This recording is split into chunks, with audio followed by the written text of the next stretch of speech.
am deathly allergic to bees. Yes. So I do carry multiple EpiPens with me. I wish you could grow out of that. Of my girl. That was so trauma-inducing. God. I know. And I feel like it was so horrific. Like, the whole scene. All of it, so horrific. I feel like that's a core memory for me, is being like, oh, this is it. This is how I'm going to go someday. So you've had this your whole life? Yeah. I mean, it got worse as I got older. Yeah.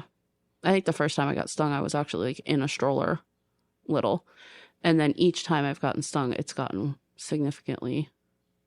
So you break out in hives and you have trouble? I go into anaphylactic shock. My throat closes and all the God. things happen. Yeah, that's fucking terrifying. Yeah, it is. Okay. Charlie's terrified of Evie doesn't have this happening. Evie has not been knock on. Evie has not been stung yet. Okay. So I do. So you want to grow flowers, but you really need to not. I typically don't keep anything flowering near my house. So if my entrance is anything like that would attract them. Yes. That would attract them closer to me, which I hate. No, I know. But I have to be cautious. Right. So I don't think wasps are pollinators, though. Some wasps are. Oh. Some wasps are pollinators. And then there's a different kind of wasp called a parasitic wasp, which is actually like a super pollinator. They're actually very good to find in your garden. I found them last year. From a distance with binoculars. Oh, they were trapped in the netting. So I was like, oh, God. I should save this guy, but he might turn around and kill me. Oh, my God. Oh, my God. So I do want to plant. I would think it would be great to have a wildflower situation further away because, again, attracting more pollinators. But pollinators equal death. I know. And I don't worry about that because I don't have this condition. But God, that's terrifying. Yeah, it's no fun. No. But I do. Because we're in the season now, too, where there's swarms. Right. You can't kill. Right. FYI, if you're listening, do not kill honeybee swarms. They are, well, I don't want to say they're harmless, but they are harmless. They're not there. Usually are they protected? They should be protected. I feel like they are protected, but it's one of those situations where have fun enforcing that, you know? But there's plenty of people, like I know in our community, there's a couple of known families that you can reach out to and they will come with hives and they will home them. They will take them and they will either put them in a hive that they have on their property or they will take them to a safe place where somebody else has a hive that can be inhabited. I feel like I find beekeeping fascinating. Bees in general are fucking incredible. They are. There's a couple documentaries out there that you watch them and they are so critical to our ecosystem. Literally, if we lose bees, we will all die. We will all die. It's like bees and mushrooms. They rule the planet. They do. Fungi. Yep. One's a fun guy. Oh my God. What was Charles doing? Not so fun for me. He was like bee specific. He buzz around. What was Evie had those stickers. No, this was yesterday when we were talking. Oh, I don't know what bullshit was coming out of his mouth yesterday. Anyways. I mean, it's Charles. It is. If you're into simmer pots or you do want to get into kitchen witchery at all, which I will talk about when we do our culinary one coming up. Yeah. And how you can actually manifest things through cooking. Gosh, I am all over the fucking place today. It's all her, Erin. It's all her. Today, it's just me. I am everybody on the Hot Mess Express. So some things that I would recommend in terms of that are going to be lavender. And these are easy to grow, right? Yep. Lavender is really great for peace and comfort, as we know. Chamomile, same thing. Peace and comfort. You can use it in a tea if you like to sleep. I think we all like to sleep. My cousin makes lavender ice cream. So you can cook with lavender. Oh, yeah, for sure. I mean, you can make it into a simple syrup as well and put it in your coffee and make a lavender latte. And I've had them. They are so delicious. You would think that they would not be, but they are so good. Right. Rosemary is really good for remembering compassion and kindness. it's also cleansing. So rosemary has a lot of really great properties and easy to grow. Basil can really bring prosperity into our lives. That's a good one to use. But also you can purge negative influences and kind of banish negative energy using basil. Okay. Sage, as we know, super good for cleansing. Yep. Right? Purifying, cleansing your space. What about thyme? Also is another good one that you can use to enhance powers. Okay. Right? Bay leaf is another one. So when you are wanting to like set intentions, bay leaves are great, and you can grow them too. Yes. And mint, another one for flowing finances, abundance. Mint, you got to be careful with, because mint becomes a little invasive. It does. I recommend growing it in a pot. Yeah, you got to grow mint in a pot. Yeah. Otherwise, you're going to have mint all over the place. I'm trying a new experiment on myself right now, which is I am drinking spearmint tea twice a day to help with my PCOS and perimenopausal symptoms that I have going on. And I will report back on that. But I'm hoping that I can get a big spearmint patch that I can make my own tea. Yeah, there's after this summer. Couple accounts too that I love to follow, and they're all about more foraging for like wild things that grow just in the wild in on the East Coast. But like Appalachian Lady, she is hilarious, but she forages and she does so much with medicinal herbs. It's incredible. And this is another art that I think we've gotten super away from. The other one that I've been really intrigued to do stuff with this year, and they're all over the place, is dandelions, which I'm not going to plant in my garden because I don't have to. But have you done anything? I know we've talked about your sister-in-law who has, but everyone thinks they're a weed, and they are like highly sought after and have been historically, and we're like, kill the dandelions. Right. And dandelion greens are very good for you. There are a lot of people that use them for like microbiome, like gut health and stuff like that. Yeah, you can eat them in salads. And then you can make dandelion tea. There's all sorts of simple syrup. I don't know the medicinal properties that go along with dandelion tea, but I do know it's pretty delicious. I know they have a lot of vitamins and minerals in them. Absolutely. And then, like you said, my sister-in-law made dandelion jelly. Yeah, and you can do stuff with the roots. You have to clean them really good. But yeah, it's fascinating what is out there and what we have literally in our backyard without doing anything. Right. And just, pay attention to what it is that's in your garden, because birds can drop seeds from other things, and you just want to be careful of what you're ingesting. Yep.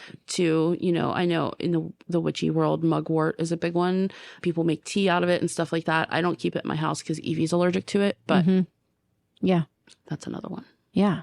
I love, and there's so much to learn. And again, like watching things grow, taking care of them, loving them. As much as we joke about Charlie's silliness, some of the best life advice that I've ever been given was from him. And this was a few years ago, and I was struggling, and he told me to tend the garden that I could reach. And that was so profound for me, because we have these great ideas of these big gardens, right? Yes. Physically and mentally in our lives, right? Big goals. Yep. And we can only reach so much. Yes. So take care of what it is that you have. Yep. And what it is that you can reach, and put your focus there. Yep. Not your focus on necessarily what you don't have. It's great to have goals, right? Yep. They exist for a purpose and a reason. Yes. But we cannot live in the space of only wanting to achieve goals. Yes. And I think to that point too, it is so important to have quiet time and to have time to just reflect on what we have accomplished too. You can't always be reaching. Right. You have to come down and just be present.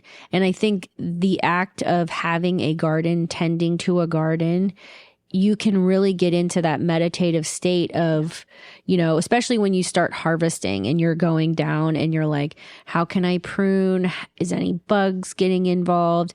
What looks fresh and ready to be picked? And you're in your own head, and you're working the garden. but you're also just being present. And I got really good advice about sometimes people struggle with how to meditate, like how to get your brain quiet, because sometimes our brains are all over the place all of the time.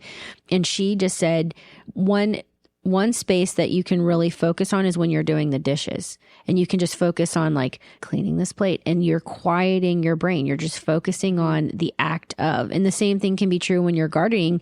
You can just be focused on loving that garden, tuning out everything else from your day, everything else that's around you, and just allowing yourself to be. We've talked about this previously. A big part of my routine once my garden is going is meditating in the garden in the morning. Yep. And I feel a huge loss when I no longer have that. When it's like you're starting to go dormant though. Right, yeah. Yep. And so then I have to readjust how I'm doing things. Totally. Find a new routine and whatnot. But that was such a good podcast episode. If you haven't listened to Seasons of Change, Power of Seasons, sorry, you have to go listen to it. It was so good. And it was so much fun I was listening to it on the way in today. And I think it's one of my favorites. Yeah. I think that it's fascinating when we start to go quiet in a different way and go cold in a different way. But you do miss that. And I get, now we're in spring, so I'm super excited and starting all the things and replenishing the gardens, and I'm super pumped. And even if you have a little arrow garden in your kitchen, right? Or if you have, one pot of basil that you bought at Trader Joe's. Yes. And you don't have a big garden. Right. Just tend that. Yeah. Tend that one thing every day.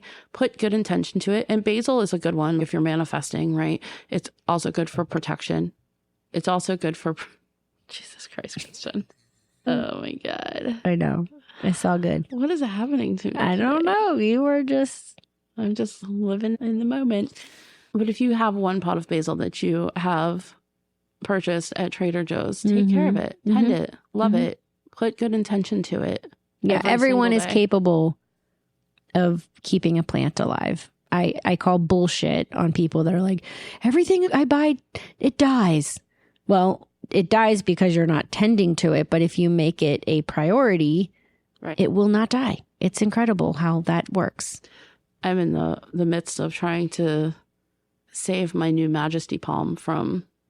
Unfortunately, it came with some invaders when we got it. And I called the nursery that I got it from, because they're like a local farm, and they were aware that they had gotten a shipment that was not so great. And so they were super great to work with. But I did buy this all natural, I believe it's called Lost Coast plant therapy, and it has peppermint oil in it, along with some other things. And so I'm tending to her every day to try and revive her and bring her back from the spider mites. Yeah, one of the cool uses for, if you're familiar with thieves oil, which is a blend of a bunch of different types of it's a good antiseptic, good immune boosting. You can spray your plants with it too, and it has the same effect. I love a cleaner that you can clean your house with and also spray your plants down with. Right. It's like because don't go spraying your plants with Clorox. That will not help them. That will have the opposite effect. So what are you doing in terms of your physical garden this year? Yeah, so I have 4 long garden beds. And so one is located up by the backyard. And I tend to just keep that as my herb garden because it's easy for cooking access, where if I need something, I can just go out and grab it. You have given me some really good ideas of different herbs that I want to add to my herb garden. A lot of herbs are actually perennial and they come back and thrive and they don't die throughout the winter. Parsley is one of them. So I have an Italian parsley that's doing fantastic already. I have French thyme. There's a bunch of different thymes out there. There's lemon thyme.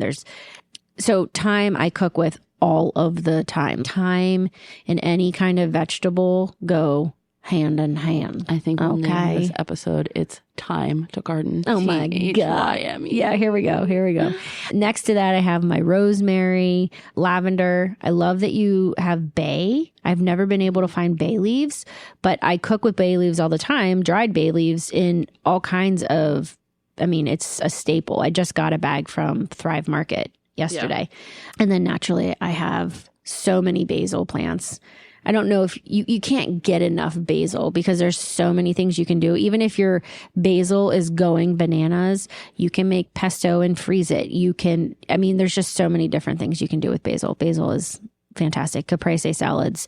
We have caprese salads at least 3 times a week during the summer. I get sick of them, but now I'm excited for them, right? Because I haven't had them in so long, because eat the shit that's in season, because it's in season for a reason. And different things are in season around the country and parts of the world. So depending on where you get your produce, just make sure it's sourced ethically.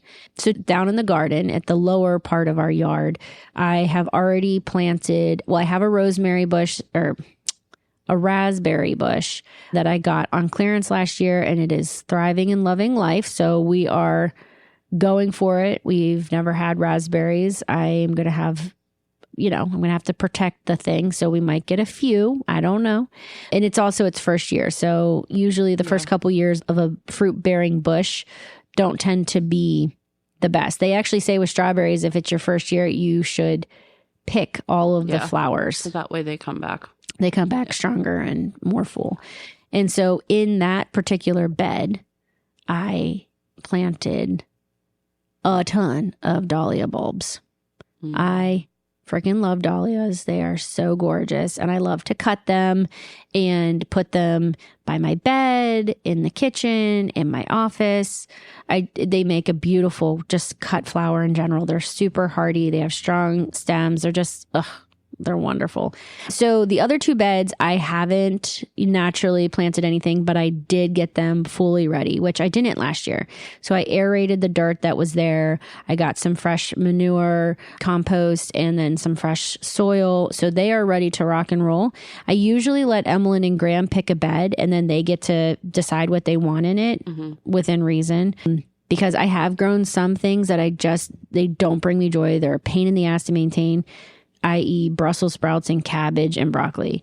I can't grow them well. They just stress me out. So I probably won't grow them. But we do have kale that has been left over from last year, and we'll definitely get a bunch of cherry tomatoes, lots of basil, lots of marigolds. Oh my God. Graham last year brought home, a marigold in one of those little plastic cups that he grew. And I had it in a terracotta pot, but it was like growing at it. I don't know if it was on steroid. I don't know what they did to these marigolds, but like it was growing so fast that I had to move it from the little terracotta pot, and I put it down in the garden last year. It was like colossal marigolds. Oh, really? I saved seeds from it because I was like, what the hell?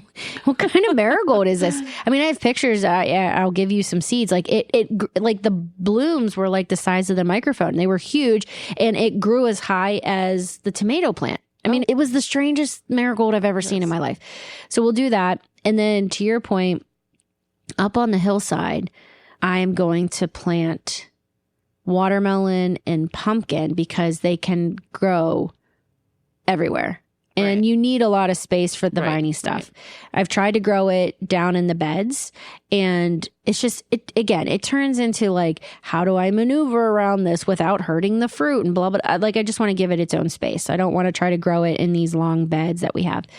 And the only other thing I'm going to mention here is my dad always called them volunteers, but it's your leftover vegetables from last year that plant themselves. Whether it's the tomatoes that fall off and, the seeds are there and they decompose and now they're growing in the garden. But we usually last year I must have gotten 30 or 40 tomato plant volunteers. Oh, really? Oh, yeah. They're everywhere. And I love that my dad calls them volunteers. That's awesome. We compost. So most of our volunteers, we'll get like random squash that'll pop up in our compost, but they don't last long. The deer get to them because I don't, I don't fence that in. Now, we do not use anything fertilizer wise other than I use mushroom compost. Well, we use our compost, plus we use mushroom compost, and then the one farm where we get all of our eggs and milk every week, we get a bag of chicken manure. And so I mix all of that in with our soil, and that's it.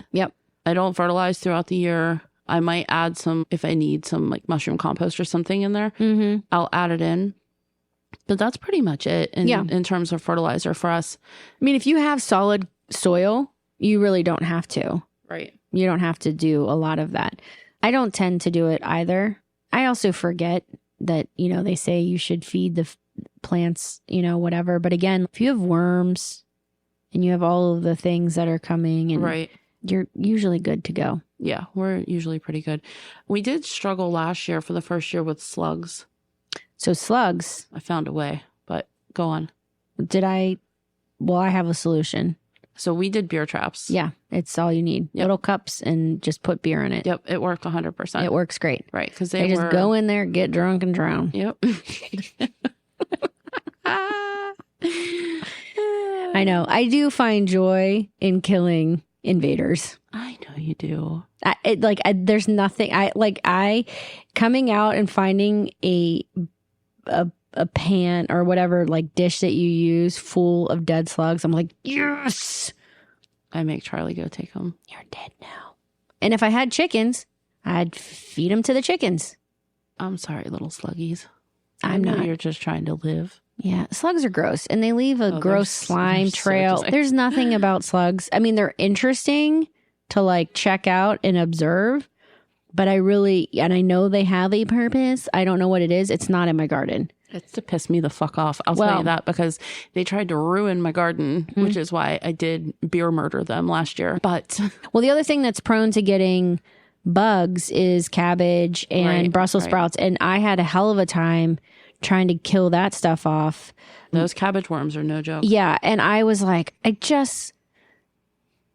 what? So yeah, but we'll see what else because I tried to do onions one year and that failed miserably. I got annoyed, and and I'm also the type of garden person where I like to know when it's ready to be harvested, which I just want to use my eyeballs. I don't want something growing underground that I'm like looking at the leaves and I'm like, okay, the leaves dead. I don't know. Blah, blah, blah. I did find out a fun fact about watermelons, which you're growing a watermelon. The watermelon's growing, and then right next to it, to the left or the right of the main vine, is another little vine. And when that little vine starts to die off and turn yellow, then your watermelon's ready to be picked. Oh. Which I thought was fascinating, because a watermelon can look good for a long ass time, and you're like, I don't know, is it ripe? And we've picked a few watermelons that they weren't ready. And then you can't do much with that because it tastes like nothing, and it's hard. I've tried a couple of times to grow watermelons in pots because I know it can be done. I have not been successful yet, though. Yeah. I'll grow them, but then they don't get to a big enough size. Right. Well, and sometimes, that's the thing, that's the fun thing about gardening too, is that trial and error. Again, watering your seed. Like sometimes I've had really successful gardening years. Really dirty, but I know. I did it on purpose. And then I've had unsuccessful years too. And it's fun to start fresh and you get to play. I'm going to put that irrigation system in. We cleaned out the garage, the one side of the garage yesterday.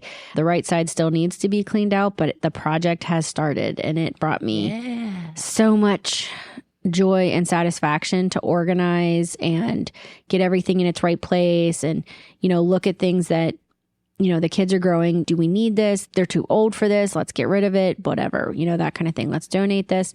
And so I put all of my gardening stuff that I have acquired, which is crazy how much you acquire if you don't do this, because you just scatter it throughout the years. And then it's, some things are here, some things are over there. And then when you get everything together, you're like, oh my God, I have 35 tomato things, whatever those things are called. Cages, which I'm not using this year. I'm going to use lines. Have you seen these where you can grow them? You line the plant up and grow. You put things on the ends. I'm not describing this well, but there's lots of videos out there, but I'm going to do it this year. So anyways, long story short, I am pretty pumped about just gardening in general for this year and what that means and what I will produce in the next season as we move into summer. Yeah, we are expanding the garden and doing an arch. I thought about doing that too. Yeah, it's been on my list for a couple of years now. Yeah.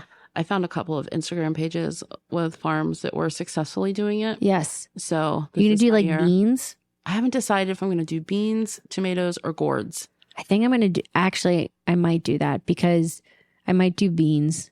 I have a very good friend in England whose father just recently passed away, and it was like a competition with him and some of his friends, his son-in-law and his son, where they had a competition every year to see who could grow the longest bean. I love that. So I might do that in honor of Ernie. I might grow some English beans. We'd love to hear your tips and what you guys are gardening. Oh, yeah. Garden stories, funny garden stories. Give it to us. Real garden stories. Did you use a garden to move through something hard in your life? What do you grow? What do you love and nurture? Do you do it with your kids? You know, all of the things. You know, I was just going to say if you had sex in the garden, then you brought up kids. I'm like, well, there goes that. Also, I have never had sex in the garden because we have pebbles. Excuse me? The pebbles down in our garden. There's nowhere that would be comfortable to have sex in. Do you have feet? You can stand up. That's true, I guess. It's also right next to East McMurray, right on the road. You have no privacy. So it would be like, hey, even if it was at night, there are still people that would drive by and be like their headlights. She's just harvesting. God. He's making sure she doesn't fall while she harvests. That's right. Yeah. Just hold those hips. It's like the sign from Schitt's Creek. God. Oh, also, who's in Schitt's Creek? That's in Beetlejuice. I know. Bring it round. No, she was in the original. Yeah, that's what I mean. She was, yeah. What is her real? Catherine O'Hara. Yes. Okay. Thank you. God. She is so fabulous. She is wonderful. Bless it all. I don't even know if I could be on that set, Schitt's Creek. I would just be peeing my pants all the time. That had to have been such a fucking blast to play that character. Because she's just ridiculous and fabulous and annoying all at the same time. I have to go to the restroom again, so we can wrap this up. Dear Lord. All right. Well, here's to your garden. May you seed it well, love it, grow it, produce, and then tell us all about it. Tend your garden, your mental garden too. Take care of yourselves. Yeah, and your spiritual garden. Yep. Every garden. Everybody has lots of gardens, so go garden it up. We love you guys. Yep, we do. Thanks for being here. All right. Toodaloo. Bye-bye.